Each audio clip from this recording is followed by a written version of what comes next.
भाजपा के सत्ता के करीब हैं, तो ऐसे में वो चाहेंगे कि वो सत्ता में बने रहें। लेकिन कुछ लोग अपने स्वार्थ में जदयू को भाजपा का गिफ्ट भाजपा को देने के लिए तैयार हो जाएंगे। जोड़ गांठ करके सरकार बनी थी, गठबंधन की सरकार थी।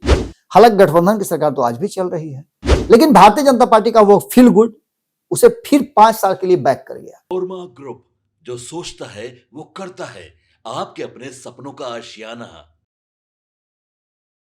नमस्कार, एक बार फिर से आपका बहुत बहुत स्वागत करते हैं। आज आपके सामने फिर से एक स्पेशल स्टोरी लेकर के आए हैं। इस स्टोरी को जब आप सुनेंगे तो निश्चित रूप से मुझे जहां तक अंदाजा लग रहा है कि आप इत्तेफाक भी रखेंगे और आने वाले बिहार की राजनीति का एक जो चार्ट है वो आपके सामने आ जाएगा। कितना संतुष्ट होंगे आप, कितना आप सहमत हैं मेरी बातों से, ये सारी बातें इस एपिसोड के अंत में हम कमेंट बॉक्स में आपसे बात करेंगे। लेकिन उससे पहले 2 लाइनों से मैं शुरुआत करता हूं। चूंकि नया साल है और नए साल में हर किसी ने अपने अपने रेजोल्यूशन बनाए हैं। पॉलिटिशियंस का रेजोल्यूशन क्या होता है आप जानते ही हैं। उनका एक सूत्री कार्यक्रम होता है, चुनाव जीतना और सत्ता में पहुंचना। इसकी तैयारी भी बिहार में शुरू हो चुकी है और आगे आने वाले 2029 के आम चुनाव की भी तैयारी भाजपा ने शुरू कर दी है। उसके लिए भाजपा को क्या क्या करना होगा, कहां कहां अलग अलग एनडीए गठबंधन को जाना होगा, ये सभी बातें लगभग तय मानी जा रही हैं। उसके साथ ही इस पूरे विश्लेषण को, जिसमें तेजस्वी पर एक बार फिर से क्या नीतीश कुमार दाव लगा सकते हैं, इसके अलावे क्या चिराग, सम्राट, निशांत, इन सब की लॉटरी लगेगी और आधा दर्जन से ज्यादा जो नेता पुत्र हैं, कुछ लोग की एंट्री हो चुकी है और कुछ लोगों को कुछ मिला भी है और कुछ लोग उसका वेटिंग कर रहे हैं, उनका क्या होगा। इन सभी बातों को लेकर के उंगली पर दिन गिना जा रहा है। इसी विषय पर आपसे बात करेंगे, लेकिन इन 4 लाइनों के साथ। तो मेरी 2 लाइनें जहां से मैं शुरुआत करूंगा कि नए साल में मैंने 4 लाइनें जो लिखी हैं कि नया साल ऐसे मनावल जाओ मैं खीस पीत भुलावल जाओ। नया साल ऐसे मनावल जाओ मैं खीस पीत भुलावल जाओ। कैसे चहचहाई सोन चिड़ैया, कैसे चहचहाई सोन चिड़ैया, मिलजुल के योजना बनावल जाओ। तो समझा था नहीं कि जौन स्थिति बा, वो स्थिति में बिहार के विकास खातिर नीतीश कुमार जी केंद्र के सामने गुहार लगौले बाड़न और चुनाव से पहले जौन तरीका से नीतीश कुमार जी बिहार के जनता से वादा कैले बाड़न और एक खाली फिर नीतीश कुमार के मौका दिहल गइल बा, इस सारा सब कुछ रुआ पता बा। लेकिन आखिर होई का नीतीश कुमार जी बिहार खातिर जौन कहेले बार बार कि बिहार खातिर हम कोनो समझौता कर सकिले, कोनो फैसला ले सकिले और बिहार के सोन चिड़ैया, बिहार के विकास होत रहो, ओकरा खातिर हम कोनो ऐसा फैसला ले सकिले, चाहे वो फैसला पर हमरा कितना भी कष्ट होके। अब आगे जो 2026 आज दूसरे दिन में हम हैं और दूसरे दिन में ये बातें कहने के लिए मजबूर हैं कि क्या तेजस्वी यादव के आने का इंतजार हो रहा है, क्या तेजस्वी यादव को लेकर के कोई योजना बन रही है, क्या नीतीश कुमार के मन में ये बात है कि आने वाला जो समय होगा वो किसी सुरक्षित हाथ में दिया जाए। तो क्या वो तेजस्वी यादव सुरक्षित हाथ हैं? इस सवाल का जवाब जब खोजने आप निकलिएगा तो एक चीज तो आपको निश्चित रूप से नजर आएगा कि तेजस्वी यादव की कई बातों को नीतीश कुमार ने माना है। 2022 में जब नीतीश कुमार आए, तेजस्वी यादव को साथ लिया, तो तेजस्वी यादव की सबसे पहली शर्त थी 10 लाख लोगों को सरकारी नौकरी देने का।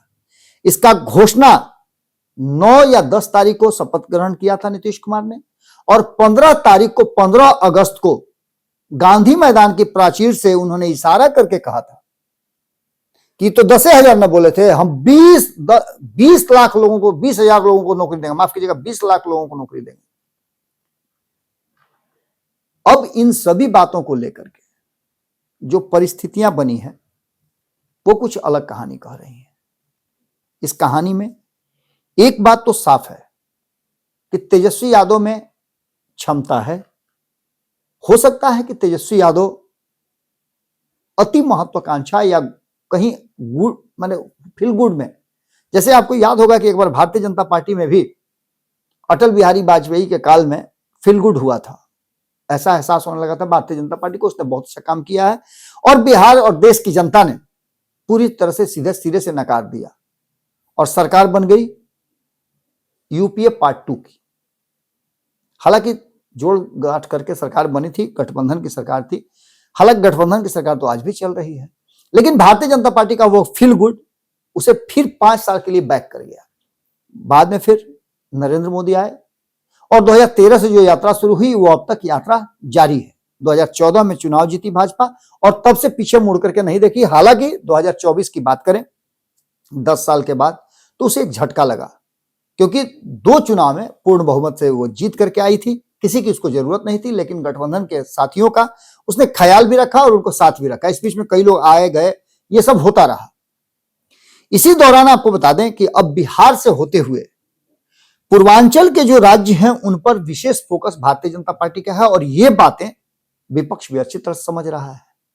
कुछ ऐसे राज्य हैं जो भारतीय जनता पार्टी का लगाम कसते हैं, जिसमें नीतीश कुमार भी एक है। उत्तर प्रदेश भी हुआ करता था, लेकिन उत्तर प्रदेश पर तो फतह कर लिया भारतीय जनता पार्टी ने। अब 2 बार से भारतीय जनता पार्टी की ही सरकार वहां चल रही है। बात झारखंड की करें तो वहां भी भारतीय जनता पार्टी को झटका जरूर लगा, क्योंकि विपक्ष वहां सरकार बनाने में कामयाब रह गया। लेकिन बंगाल और असम सहित जो 5 राज्यों में चुनाव हैं 2026 में, उसको लेकर के और 2027 के चुनाव को लेकर के बिहार से अब रणनीति बनाई जाने लगी है। बिहार को उसमें शामिल किया जाने लगा है और कहा यह जाने लगा है कि अगर नीतीश कुमार एनडीए के साथ हैं, एनडीए जो वर्तमान स्वरूप बिहार में है, अगर यह स्वरूप बरकरार रह जाता है तो पश्चिम बंगाल में भी परिणाम पलटने में भारतीय जनता पार्टी को ज्यादा दिक्कत नहीं होगी। यही कारण है कि भारतीय जनता पार्टी दांत पे दांत चढ़ा करके विपक्ष जो कह रहा है, मैं वो बातें कह रहा हूं। विपक्ष के किसी नेता से बातचीत कीजिएगा तो वो स्पष्ट कह रहे हैं कि कहीं ना कहीं भारतीय जनता पार्टी दांत पे दांत चढ़ा करके बिहार पर कोई फैसला नहीं करना चाहती है। नीतीश जो करना है करे, क्योंकि पश्चिम बंगाल में भी नीतीश की जरूरत है। और ये बात क्या जब भारतीय जनता पार्टी का थिंक टैंक सोच रहा है तो नीतीश कुमार नहीं सोच रहे होंगे? कांग्रेस जो इतनी बड़ी पार्टी है, इतनी पुरानी पार्टी है, वो नहीं सोच रही होगी? क्या इतना बड़ा झटका बिहार में लगने के बाद राजद नहीं सोच रहा होगा? वाम दल नहीं सोच रहे होंगे? सभी सोच रहे होंगे कि इस भारतीय जनता पार्टी के रथ को कैसे रोका जाए, इसको रोकने के लिए क्या युक्ति होगी। बिहार में नीतीश कुमार के उत्तराधिकारी की तलाश शुरू हो गई है। यह तलाश भारतीय जनता पार्टी तो कर चुकी है। भारतीय जनता पार्टी को ऐसा लगता है कि नीतीश कुमार निशांत को अपनी कुर्सी दे करके पार्टी को संभाल लें, पार्टी संगठन दे दें और उनको सरकार में एक उप मुख्यमंत्री का कुर्सी दे दिया जाएगा और भारतीय जनता पार्टी सत्ता अपने हाथ में लेकर के निशांत को भी साथ साथ लेके चलेगी। लेकिन इसमें घाटा किसका किसका हो रहा है? पूरा क्षेत्रीय दल जो गैर भाजपाई दल है, यहां तक कि जदयू तक, सब पहले जो नीतीश के मार्गदर्शन में, नीतीश के देखरेख में, नीतीश के खूंटे पर बंधी रहती थी, अब उन सबको जाकर के रोड पार करके भाजपा के सामने खूंटा वाले बंधाना पड़ेगा। तो क्या इसके लिए गैर भाजपाई दल और नीतीश कुमार तैयार हैं? इन बातों की चर्चा भीतर ही भीतर हो रही है और पूरा जोड़ घटाव गुणा गणित जो जोड़ा जा रहा है ना, उसमें देखा यह जा रहा है कि बिना नीतीश के भाजपा को रोका नहीं जा सकता है और इसके लिए नीतीश की जरूरत होगी। क्योंकि नीतीश ने 2022 में आने के बाद वो रास्ता दिखा दिया था कि ये वो शॉर्टकट है, ये रास्ता, इससे चलिएगा ना तो भाजपा को डैमेज कर सकते हैं। और वो डैमेज हुआ भी 2024 के चुनाव में। 2025 के चुनाव परिणाम ने इस बात को प्रमाणित कर दिया कि नीतीश कुमार में फुल कैपेसिटी है। एक एक दिन में 6-6, 7-7, 10-10, 12-12 विधानसभाओं का दौरा करना, चुनाव प्रचार करना, सभाएं करना और फिर चुनाव लैंडस्लाइड विक्ट्री के साथ 202 सीटों के साथ जीत करके आ जाना। यह सब कुछ नीतीश कुमार ने करके दिखाया। तो इसका मतलब है कि नीतीश में अभी क्षमता है और बिहार की जनता नीतीश कुमार को अभी भी अपना नेता मानती है। एंटी इनकम्बेंसी नहीं है, प्रो इनकम्बेंसी। तो ऐसे में नीतीश कुमार क्या चाहेंगे? नीतीश कुमार क्या चाहेंगे कि वो अपना उत्तराधिकारी चुन ले। निश्चित रूप से चाहेंगे कि जदयू जो है वो बची रहे और जदयू के लोग भी चाहेंगे कि जदयू बची रहे। लेकिन कुछ लोग अपने स्वार्थ में जदयू को भाजपा का गिफ्ट भाजपा को देने के लिए तैयार हो जाएंगे। ये दो खेमे जो हैं, एक खेमा जो चाहता है कि जदयू और ज्यादा प्रगति करे, नीतीश के ही देखरेख में रहे और नीतीश अपने देखरेख में ही किसी को, ऐसे व्यक्ति को, ऐसे शख्स को, ऐसे चेहरे को, ऐसे नाम को ये जदयू का कमान दे जो जदयू को जैसी है उससे और आगे बढ़ाए, किसी का दास ना बनाए। नीतीश कुमार का जमा किया हुआ जो पूंजी है वोटों का, उसे बरकरार रखे, पार्टी के भीतर एका हो और लोग उस पर भरोसा करें। ऐसे नाम खोजते खोजते नीतीश कुमार भी थक गए, कई लोगों को अपने करीब बुलाया, कई सालों से वो प्रयास कर रहे हैं कि किसी को दिया जाए, लेकिन कोई भी सक्षम नहीं हो पा रहा है। यही कारण है कि मैंने पहले भी आपको बताया है कि नीतीश कुमार अपने पार्टी का कमान अपने हाथ में रखते हैं। इतनी जिम्मेवारियों के बाद आज भी वो पार्टी का अध्यक्ष वही है। ललन सिंह से उन्होंने पिछले ही चुनाव से पहले हस्तांतरित किया।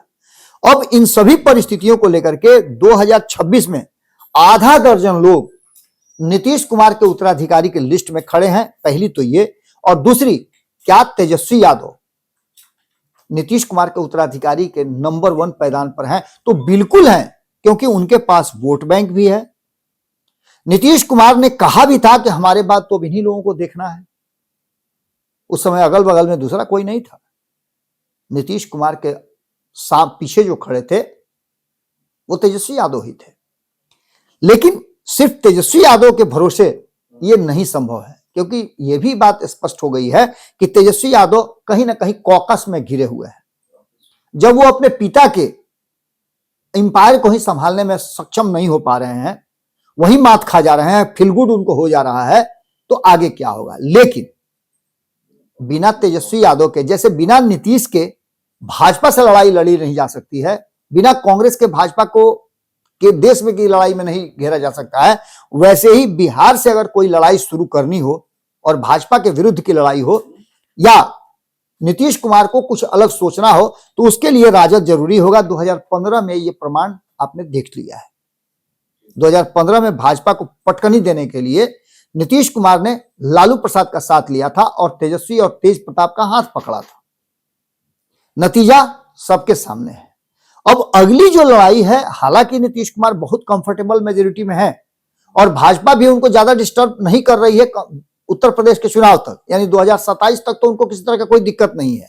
लेकिन अगर दोनों राज्यों में आ जाती है भाजपा, तो नीतीश के लिए दूध की मक्खी की तरह नीतीश को निकाल कर रखा जा सकता है बाहर। ये बातें विपक्ष पूरी तरह से नीतीश कुमार को समझाने में सफल हो रहा है। बार बार नीतीश के जो करीबी हैं, जो दूसरे खेमे में भी हैं, नीतीश के विरोधी खेमे में भी हैं, वो भी नीतीश कुमार को समय समय पर इस बात का आभास, एहसास करा रहे हैं कि आपके साथ ऐसा हो सकता है। अब ऐसे में उत्तराधिकारी की रेस में जो लोग हैं, उसमें कई नाम है, आधा दर्जन नाम है, जो नेता पुत्र भी हैं और राजनीति में अपने आप को स्थापित करना चाहते हैं। मैंने आपको बता दिया, नीतीश अपने पूरे होशो हवास में अपने उत्तराधिकारी का चयन कर लेते हैं, तो जदयू भी बच जाएगी, उनका वोट बैंक भी बच जाएगा और नीतीश कुमार का जो आने वाला भविष्य होगा वो गुणगान करेगा। अगर नीतीश कुमार मुलायम सिंह की तरह या किसी और की तरह, मायावती की तरह वक्त रहते अगर फैसला नहीं लेंगे, तो उसका खामियाजा भुगतना पड़ेगा और बंदरबाट हो जाएगा जदयू का, जैसे समाजवादी पार्टी का हुआ, जैसे कई दलों का कई राज्यों में हुआ। आपने हरियाणा में भी देखा होगा चौटाला परिवार में क्या हुआ, कई खेमे में बट गया। आपने महाराष्ट्र में देखा, जैसे एक परिवार बटा सब कुछ बिखर गया। और ये काम निश्चित रूप से सत्ता का लोभ जो है वो कराता है। ऐसे में कई लोग हैं जो भाजपा के सत्ता के करीब हैं, तो ऐसे में वो चाहेंगे कि वो सत्ता में बने रहें। ऐसी स्थिति में नीतीश कुमार को अपने होशो हवास में उत्तराधिकारी का चयन करना होगा। नीतीश पाला बदल लेंगे तो भारतीय जनता पार्टी को एक बड़ा झटका दे सकते हैं और फिर से भारतीय जनता पार्टी को नील डाउन करा सकते हैं, जैसे 2022 में कराया था, जैसे 2013 में कराया था। 14 में जीत करके भले आई, लेकिन बिहार में कहां पैर फटकने दिया, 53-54 पर जाकर के रोक दिया था 2015 में। आज वही भारतीय जनता पार्टी 89 सीट लेकर के है, नीतीश से भी बड़ी पार्टी बन के आ गई है। तो इसके पीछे कौन है? तो नीतीश के कंधे पर सवारी करते करते भारतीय जनता पार्टी उस जगह पर आकर के खड़ी हो गई है। नीतीश को भी इस बात का एहसास है कि अगर नीतीश नहीं रहेंगे या नीतीश कमजोर पड़ गए तो भारतीय जनता पार्टी सब कुछ अपने नाम कर लेगी, और कई जगह ऐसा हो चुका है। नीतीश ऐसा नहीं चाहेंगे। मैं कई बार बोल चुका हूं कि नीतीश के लिए राजद को जीवित रखना बहुत जरूरी है, और राजद को जीवित रखने के लिए बार बार वो पाला बदलते हैं, जिसमें कांग्रेस भी आ जाती है और लेफ्ट भी टुकटुकाने लगता है। ऐसी स्थिति में अब कुछ नाम मैं आपके सामने रखने जा रहा हूं। मैं बात कर रहा हूं तेजस्वी यादव की। तेजस्वी यादव, भारतीय जनता पार्टी चाहती है कि नीतीश को किनारा करके, नीतीश की शक्ति को अपने में ले करके, जैसा कि इस बार 2024 के बाद जब 25 का विधानसभा चुनाव हो रहा था तो भारतीय जनता पार्टी ने यह कोशिश किया था, अमित शाह का डेरा डालना बिहार में, बिहार पर विशेष फोकस करना, बिहार को विशेष दर्जा देने की कोशिश करना, बिहार को विशेष पैकेज देने की बात करना, यह सब कुछ इस बात की तरफ इशारा कर रहा था कि कहीं ना कहीं भारतीय जनता पार्टी लड़ाई को तेजस्वी बनाम नीतीश न करके तेजस्वी बनाम बीजेपी करना चाहती है। और मैं पहले भी बता चुका हूं आपको, यह लड़ाई जिस दिन इस तरह स्विच कर जाएगी उस दिन नीतीश तो समाप्त हो ही जाएंगे, राजद भी कमजोर होगी, क्योंकि भारतीय जनता पार्टी को राजद को कमजोर करने का कई एंगल पता है, कई उसके पास ऐसे नीतियां हैं, कई ऐसे कारण हैं, हेतु हैं, जिससे वो तेजस्वी को घेर लेगी, और लगभग तेजस्वी को घेर चुकी है।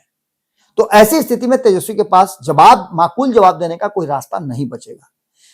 ऐसी स्थिति में तेजस्वी को चाहिए कि वो एक बार फिर से कोशिश करें, जो कोशिश चल भी रही है।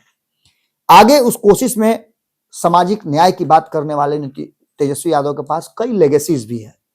कुछ भारतीय जनता पार्टी का डर है, भारतीय जनता पार्टी के पास जो चीजें हैं, कुछ पीछे में कालांतर में हुआ है, जिसको लेकर के तेजस्वी यादव से निकल नहीं पाते हैं।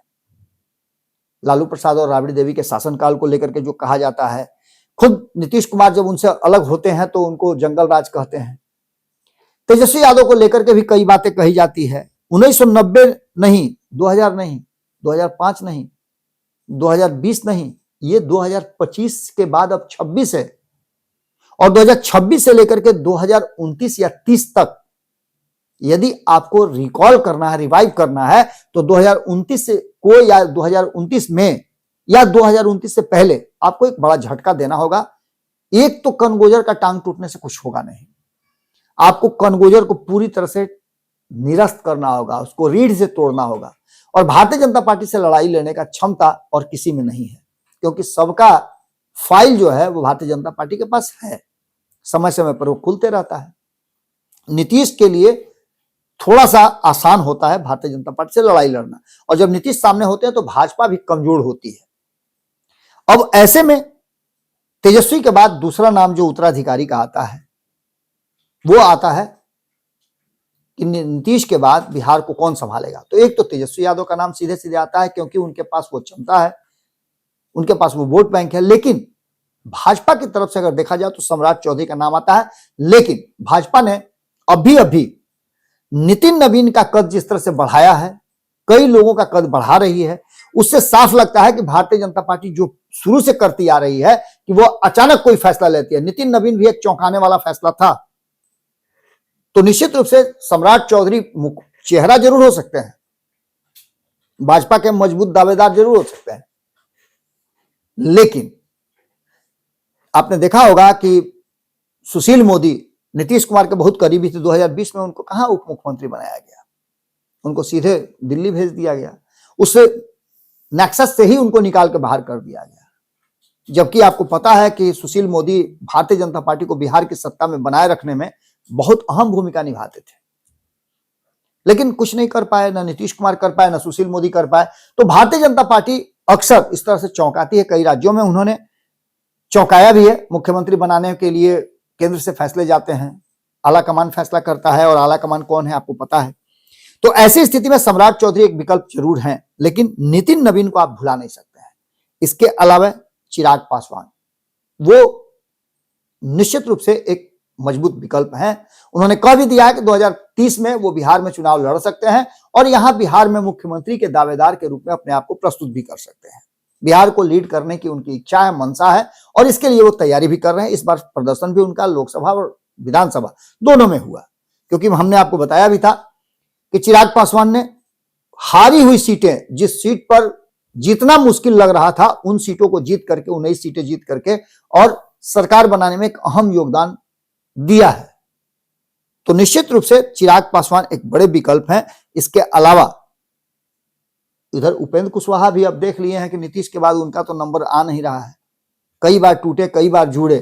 अब बेटा को आगे कर दिया है, संतोष कर लिया है कि अब बिहार के मुख्यमंत्री हम नहीं बनने वाले हैं, बेटा को लाइन में लगा दीजिए। जैसे जीतन राम मांझी अपने बेटा को लगा करके मंत्री बना करके अपना चला रहे हैं दुकान। हम दुकान इसलिए कह रहे हैं कि राजनीति जो है वो परिवार की राजनीति हो गई है और परिवार की राजनीति में जीतन राम मांझी ने जो किया आपने देखा होगा। पार्टी की तरह नहीं, एक लिमिटेड कंपनी की तरह वो चल रहा है। तो वहीं उपेंद्र कुशवाहा की भी अब पार्टी जो आरएलएम हुआ करती थी, उपेंद्र कुशवाहा ने अपने आइडियोलॉजी को भी थोड़ा सा समझौता करने के लिए कुछ समय के लिए ही सही लेकिन किया है। ऐसे में पत्नी भी सेट कर गई, बेटा भी सेट कर गए। अब ऐसी स्थिति में उनको मुख्यमंत्री बनने का है नहीं, मंत्री बेटा को बना ही दिए। आने वाले समय में कोई उठापटक होगा, जहां उनके लोगों की जरूरत पड़ेगी, उनकी जरूरत पड़ेगी तो कुछ और समझौता के तहत मांग लेंगे। हालांकि उनके विधायक इनकॉम्युनिकेडो हैं, नजर नहीं आ रहे हैं। कभी कभी सोशल मीडिया पर कोई पोस्ट कर देते हैं, उसके बाद से मोबाइल ऑफ करके बैठ जाते हैं। तो निश्चित रूप से वहां भी एक झमेला चल रहा है। दीपक प्रकाश को भी आगे बढ़ाया गया है।